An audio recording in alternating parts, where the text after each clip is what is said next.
Bienvenue dans cette nouvelle séance consacrée à l'étude du GNS et du GV, le groupe nominal sujet et le groupe verbal.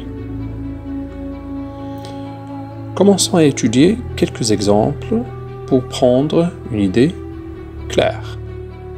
Commençons par cette première phrase. Je mange une pomme. Je, c'est le groupe nominal sujet. Mange une pomme, c'est le groupe verbal.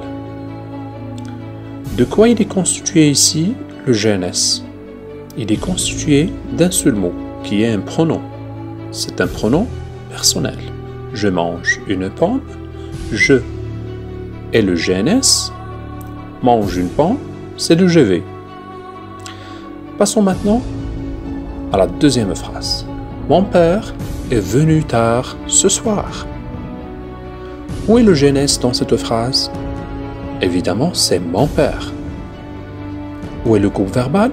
Est venu tard ce soir. Alors cette phrase est constituée de deux éléments essentiels. C'est le groupe nominal, le sujet, et le groupe verbal. Où est le GNS? C'est mon père. C'est un nom commun. Passons maintenant au troisième exemple. Hier, Ahmed a mangé une pomme. Où est le GNS dans cette phrase? Si vous observez bien, alors vous remarquez qu'il y a un élément au début de cette phrase qui indique le temps. Et ce n'est pas un sujet. Alors comment on peut détecter le sujet? En posant la question, qui est-ce qui a mangé la pomme? Alors, c'est Ahmed. La réponse est Ahmed. Alors, c'est Ahmed le sujet de cette phrase. C'est Ahmed le GNS de cette phrase. Passons à l'exemple suivant. Le pauvre homme descendait la rue du village. On va faire la même chose. On va poser la question. Qui est-ce qui descendait la rue du village? C'est le pauvre homme. Alors, c'est ce mot, ce groupe de mots qui est le groupe nominal du sujet. Alors, qu'est-ce qu'on a découvert?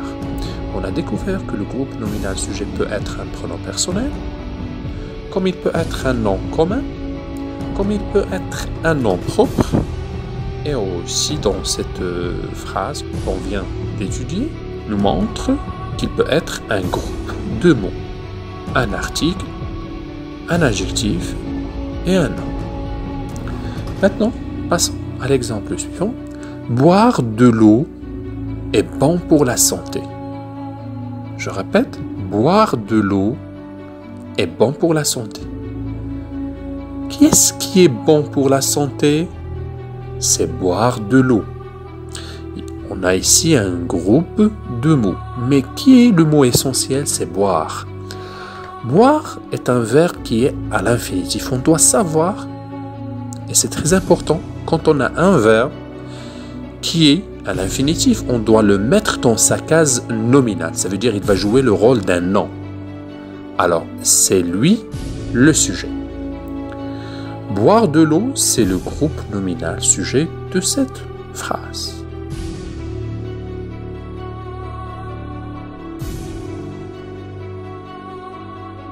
Le GNS et le GV. Il faut bien savoir qu'une phrase simple ne contient qu'un seul verbe conjugué. Je répète, une phrase simple ne contient qu'un seul verbe conjugué.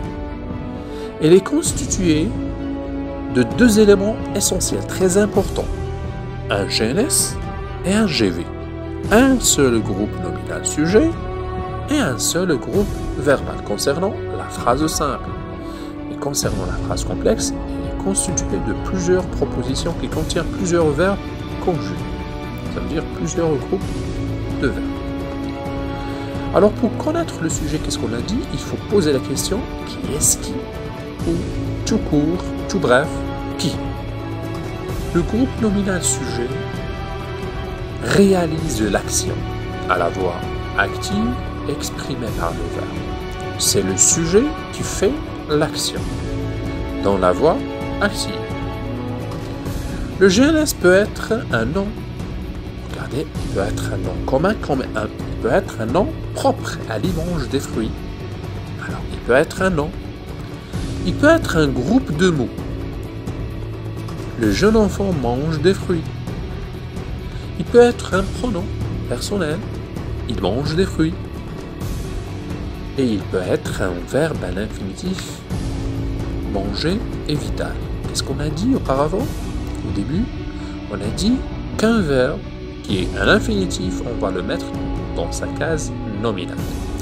Manger ici, c'est le sujet. Qui est-ce qui est vital? C'est manger.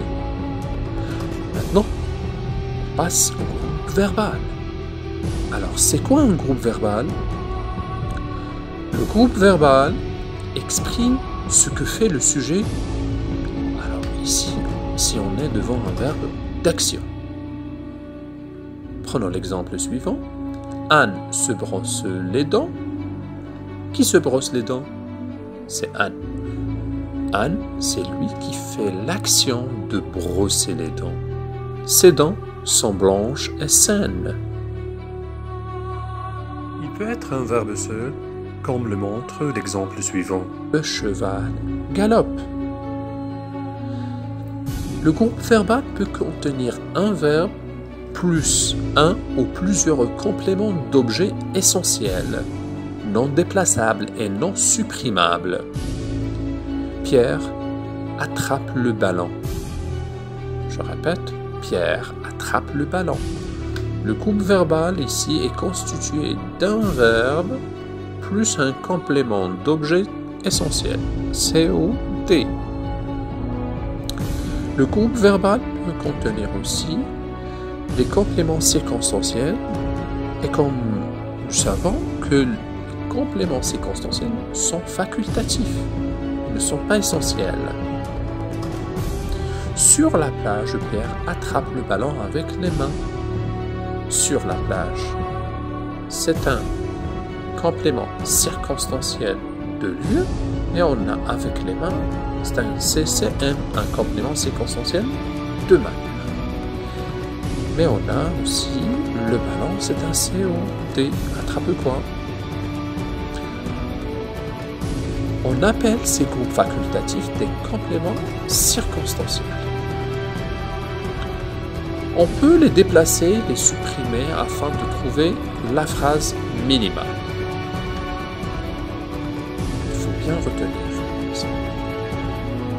Quand on veut enrichir une phrase minimale, on peut ajouter les compléments circonstanciels, de lieu, de temps, de manière, etc. Toutes sortes de compléments circonstanciels, et il y en a une pluralité.